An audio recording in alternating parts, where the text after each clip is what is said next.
இன்றைய தலைப்பு செய்திகள். 2026 ஜனநாயக திருவிழா.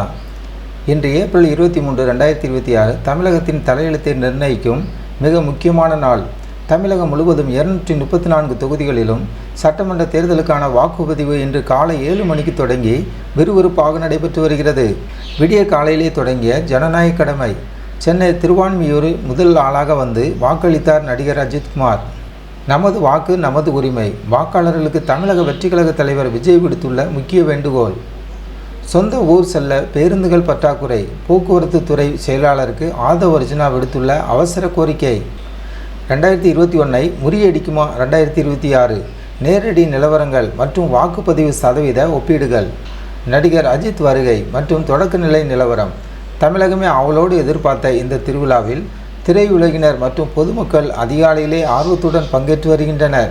குறிப்பாக நடிகர் அஜித்குமார் அவர்கள் எவ்வித ஆரவாரமும் இன்றி ஒரு சாமானிய குடிமகனாக வரிசையில் நின்று தனது வாக்கை பதிவு செய்துள்ளார்.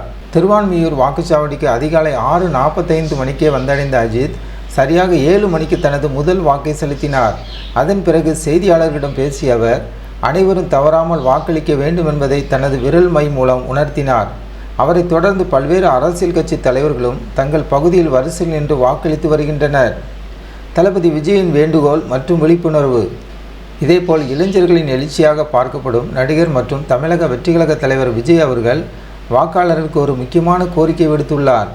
வெயிலின் தாக்கம் அதிகரிப்பதற்கு முன்பாகவே, அதாவது நண்பகல் 12 மணிக்குள் அனைவரும் வாக்குச்சாவடிக்கு சென்று தங்கள் வாக்குகளை பதிவு செய்ய வேண்டும் என்று அவர் வேண்டுகோள் விடுத்துள்ளார். குறிப்பாக முதியோர்களும் பெண்களும் காலையிலே வாக்கு செலுத்துவது அவர்களின் உடல்நலத்திற்கும் நல்லது, ஜனநாயகத்திற்கும் நல்லது என அவர் குறிப்பிட்டுள்ளார். ஒரு வாக்கு கூட விடுபடக்கூடாது. 100% வாக்குப்பதிவே நமது லக்கு என்பதை அவரின் தாரக மந்திரமாக உள்ளது. 2021 மற்றும் 2026 ஒரு புள்ளி விவர பார்வை. கடந்த 2021ஆம் ஆண்டு தேர்தலின் போது பதிவான வாக்கு சதவீதத்தையும் இன்றைய நிலவரத்தை நாம் ஒப்பிட்டு பார்க்க வேண்டியது அவசியம். கடந்த கால தரவுகள். 2021 காலை 9 மணி நிலவரம் 13.8%. நண்பகல் 12 மணி 34.21% ஓட்டு பதிவாயிருக்கிறது. பகல் 3 மணி 53.55%.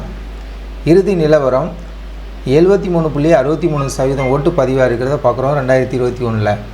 தற்போது நிலவும் விறுவிறுப்பை பார்த்தால் 2026ஆம் ஆண்டு தேர்தல் புதிய சாதனை படைக்கும் என எதிர்பார்க்கப்படுகிறது. காலை 6 மணி வரை அவகாசம் இருப்பதால் பொதுமக்கள் தொடர்ந்து வந்து கொண்டிருக்கின்றனர். பேருந்து வசதி சர்ச்சை. ஆதவ் அர்ஜுனா கோரிக்கை. ஒருபுறம் ஆர்வம் இருந்தாலும் மறுபுறம் வெளியூர்களில் இருந்து சொந்த ஊருக்கு சென்று வாக்களிக்க விரும்பும் மக்கள் கடும் அவதிக்குள்ளாகி வருவதாக தகவல் கசிகின்றன. இது தொடர்பாக ஆதவ் அர்ஜுனா போக்குவரத்து துறை செயலாளருக்கு அவசர கோரிக்கை ஒன்றை வைத்துள்ளார். சென்னை, கோவை, மதுரை போன்ற பெருநகரங்களில் இருந்து மக்கள் ஊருக்கு செல்ல போதிய பேருந்துகள் இல்லை எனவும் இதனால் மக்கள் பேருந்து நிலையங்களை தவிர்த்து வருவதாகவும் அவர் சுட்டிக்காட்டியுள்ளார்.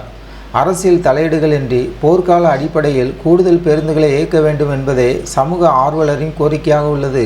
இறுதியாக இந்த தேர்தலின் முக்கியத்துவத்தை புரிய வைக்கும் ஒரு சிறிய கணக்கீடு. இன்று பிறக்கும் ஒரு குழந்தை அடுத்த சட்டமன்ற தேர்தலின் போது பள்ளிக்கு செல்லும். இன்று 10ஆம் வகுப்பு தேர்வு எழுதிய மாணவர்கள் அடுத்த தேர்தலில் வாக்காளர்களாக மாறுவார்கள். இன்று கல்லூரி சேரும் மாணவன் அடுத்த தேர்தலின் போது ஒரு வேலையில் இருப்பான். ஆகவே உங்கள் எதிர்காலத்தை தீர்மானிக்கும் ஆற்றல் உங்கள் விரல் நுனியில் உள்ளது. இதுவரை வாக்களிக்காதவர்கள் உடனே கிளம்புங்கள்.